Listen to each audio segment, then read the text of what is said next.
Buenos días, mi Venezuela bonita. Gracias por elegirnos nuevamente como tu noticiero favorito, el noticiero de los verbos. El día de hoy les vamos a hablar los comunicadores Luis Ramírez, Zoe Sánchez, Carla Ruiz y mi persona, Génesis Palma, sobre las últimas y más interesantes noticias de los verbos. Nuevamente gracias al estudio Redacción 1 Sección C por prestarnos su ayuda. Comenzaré yo hablándoles un poco sobre los verbos regulares e irregulares. Los verbos regulares son aquellos que mantienen su raíz sin importar el tiempo en el que estén conjugados. Un ejemplo de esto sería con el verbo amar, que lo vemos en amaba, amo y amaré. Los verbos regulares, cuando se conjugan en infinitivo, poseen tres tipos de conjugaciones. Aquellas que terminan en ar, que son la primera conjugación, la segunda conjugación que termina en er y la tercera conjugación que termina en ir. Los ejemplos modelos de estas conjugaciones vendrían siendo amar, temer y partir. Continuamos con los verbos irregulares. Estos son aquellos que al conjugarse no siguen el modelo de conjugación verbal amar, temer o partir. Un verbo es irregular porque al conjugarse de algún tiempo o modo, su raíz se debe modificar. Un ejemplo sería el verbo caber, ya que al ser conjugado en el presente del modo subjuntivo, su raíz K queda alterada ya que se conjuga como quepa.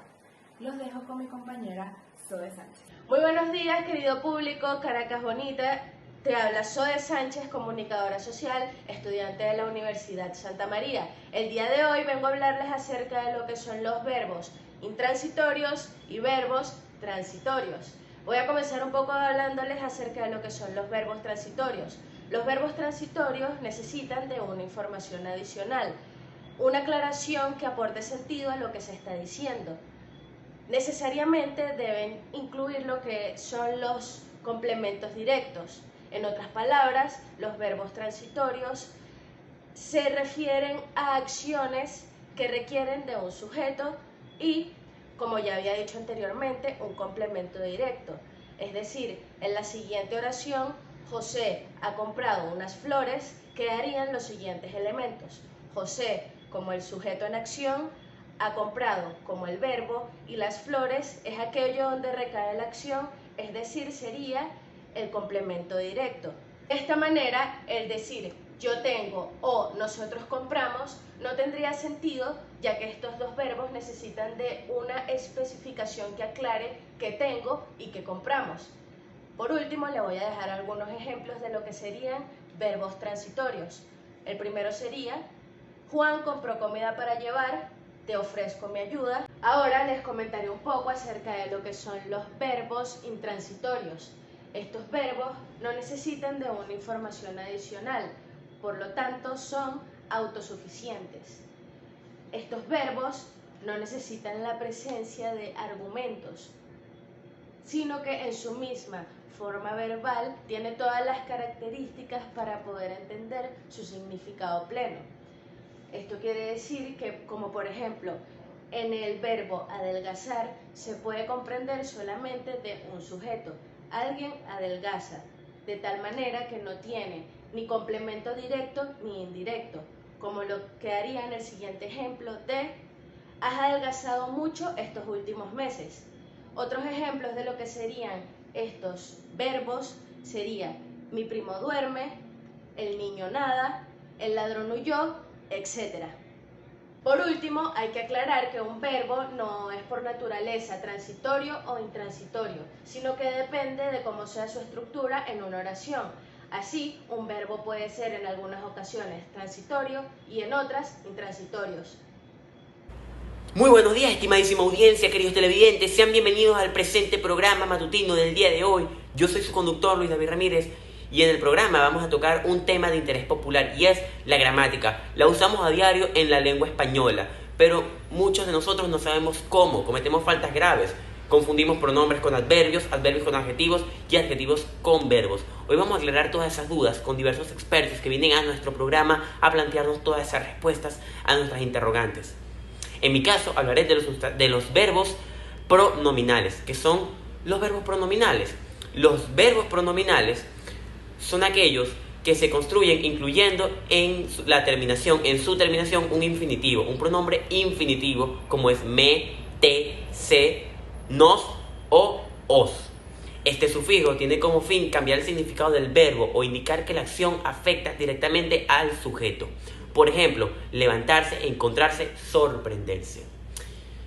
Los tipos de verbos pronominales según la necesidad o el número del pronombre. Los estrictos son los verbos que solo existen bajo esta forma, ya que describen una acción que solo puede hacerse a uno mismo.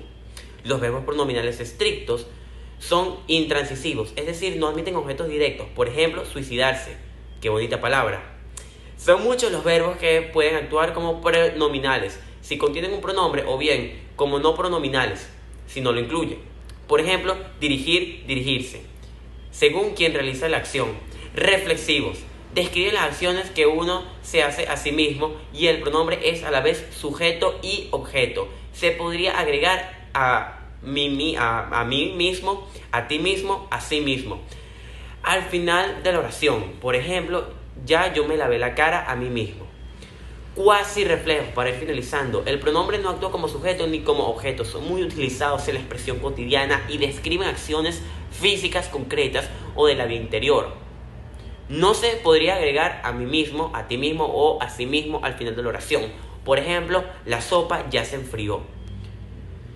José se arrepintió, etcétera, etcétera, etcétera. Y los recíprocos describen acciones que necesariamente involucran a dos o más seres de manera como lo dice la palabra recíproca. Por ejemplo, Juan y Paula se besaron. Con mis hermanas nos saludamos por la ventana. No se griten más. Y para finalizar, algunos ejemplos de verbos pronominales podría ser aburrirse, divertirse, olvidarse, acostarse, perderse, afeitarse, ponerse, bañarse, esconderse, prohibirse. Así que bien, estimadísima audiencia, espero que hayan disfrutado el programa del día de hoy, por lo menos mi participación. Le doy la apertura a los próximos especialistas que van a abarcar el siguiente tópico. Muchísimas gracias por ver. Muy buenas tardes, amigos televidentes. Mi nombre es Carla Ruiz, soy estudiante de Comunicación Social en la Universidad Santa María. Hoy les vengo a hablar un poco sobre qué son los verbos defectivos.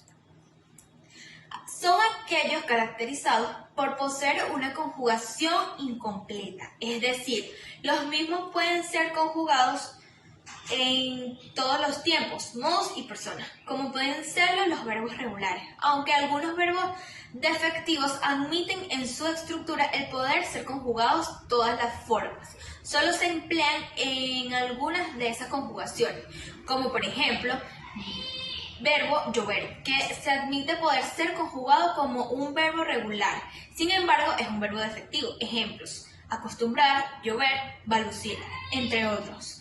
No se pueden afirmar que yo lluevo o nosotros llovemos. En infinitivo llover generalmente se utiliza la conjugación llueve. Tipos de verbos defectivos. 3 grupos conforman los verbos defectivos, los cuales detallan a continuación. Los verbos referidos a fenómenos de la naturaleza. Verbos como llover, nevar, se conjugan en la tercera persona en el número del singular, como por ejemplo, en esta temporada siempre llueve a cantaros, nieva mucho en mi ciudad, aquí anochece rápidamente. Algunos de estos verbos pueden ser utilizados de una forma interpersonal. Rápidamente, algunos de estos verbos pueden ser utilizados de una forma interpersonal, es decir, que no están conjugados. Ejemplo: le llueve pedidos por el nuevo calzado. Y por último, le vamos a hablar un poco sobre los verbos terciopersonales. Los verbos terciopersonales hacen referencia a determinados sucesos.